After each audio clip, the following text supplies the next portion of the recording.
Time now for the markets with Leighton, and the last crop and supply demand reports of the year out. What about it? They were released, in fact, Tuesday morning. We begin today with a look at the corn and soybean numbers. Also ahead this week, wheat futures experience a sell-off. Those USDA numbers I mentioned are friendly for cotton. And in livestock, at least one analyst has a bullish outlook for the feeder cattle market. As promised, we begin the segment with the new batch of USDA reports released on December 11th. No real surprise in what the numbers had to say for corn and soybeans, but Extension Ag economist John Michael Riley says the fall in wheat prices as a result of those reports has had a spillover effect in all the grains and oilseeds. So let's go into some of the details of this last set of reports for this year.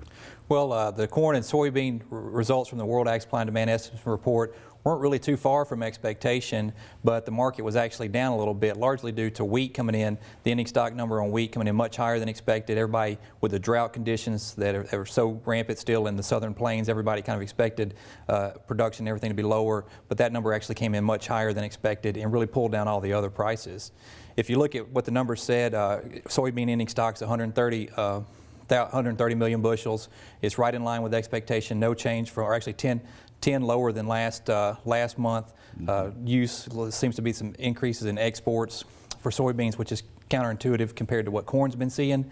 Corn ending stock 647 million bushels. The market expected 663, so that number was lower, but still the market was down because of wheat. Exports for corn have really been trending down here lately. There wasn't a change in the report for exports, but we have been seeing fewer and fewer sales as a result of global economic situation and a strengthening dollar. So the fact that soybean exports were a little higher, that was a positive, if you will, from the report. So that's the biggest kind of contrast or whatever between corn and soybean was the export number there. That's correct. All right, but wheat was really the headline out of these reports in a way as far as the unexpected factor. That's true, and with a corn ending stock number being much lower than expected, the fact that the market was still down, that says something, and the reason for that was really due to the fact that wheat was so much larger than expected. So the reaction, negative as it kind of seems, is more due to the wheat numbers there as far as what the market reaction is. That's correct, but the positive spin might take some time to filter into the market. Okay, so as we prepare for the new year, market is probably going to be about where it is, maybe going towards the next few weeks. That's true. We're here in the United States for sure, because we're still kind of just mulling it over, thinking about what to do next year. All right. Doan's commentary describes this week's supply and demand numbers as price-friendly for cotton.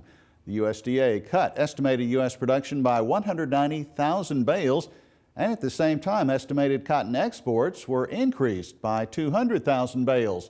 This figures out to be a net reduction in projected U.S. ending stocks. World ending stocks were also reduced in that report on Tuesday.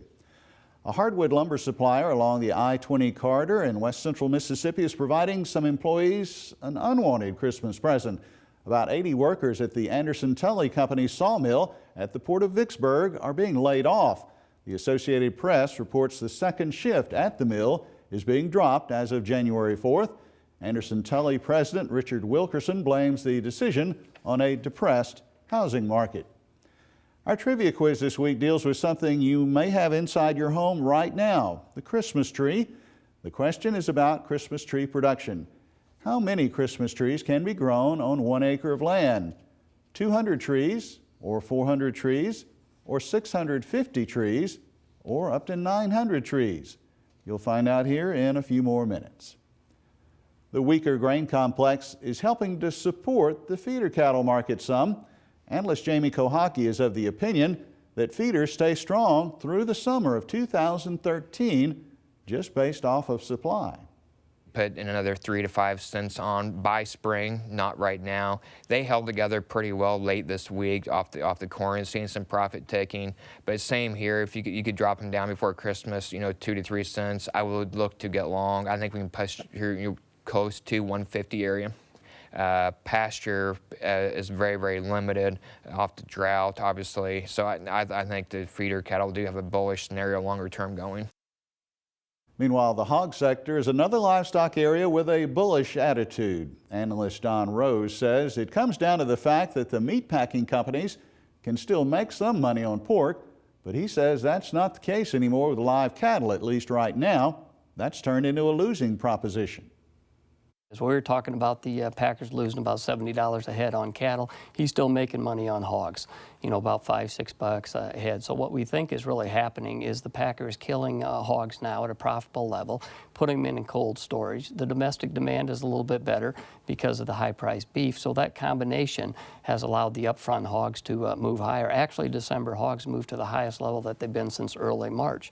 Now, in the back months, if you look at it, we haven't gone anywhere for 2 months, just like the corn market. From April on, the hog market's just been stuck in the same range as corn. Before this week's feature story is the trivia answer for you. The last choice is correct. That would be D. About 900 Christmas trees can be grown on 1 acre of land.